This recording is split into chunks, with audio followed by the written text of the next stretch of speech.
পদত্যাগ করেছেন প্রধান বিচারপতি ওবায়দুল হাসান। আজ শনিবার বেলা 2:30টার দিকে আইন মন্ত্রণালয়ের সূত্র এই তথ্য জানিয়েছে। এ বিষয়ে আরও জানাতে হাইকোর্ট চত্বর থেকে যোগ দিচ্ছেন সহকর্মী জাহিদুল বাশার। প্রধান বিচারপতি পদত্যাগের পরে আন্দোলনকারীদের প্রতিক্রিয়া কেমন দেখা গেছে, সেখানকার পরিস্থিতি জানাবেন। প্রিয় নম্বর সেট করে বিকাশে সেন্ড মানি করুন ফ্রি।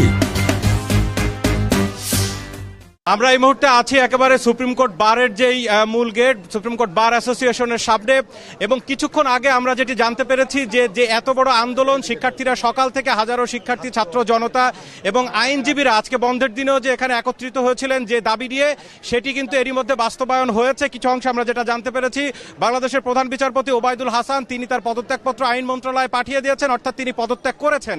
এবং আইন মন্ত্রণালয় থেকে এটি পরবর্তীতে রাষ্ট্রপতির কার্যালয়ে পাঠিয়ে দেওয়া হবে। এবং এরই মধ্যে মোটামুটি আমরা যেটি নিশ্চিত হয়েছি, ভারপ্রাপ্ত প্রধান বিচারপতি হিসেবে আশফাকুল ইসলাম তাকে নিয়োগ দেওয়া হতে পারে, যিনি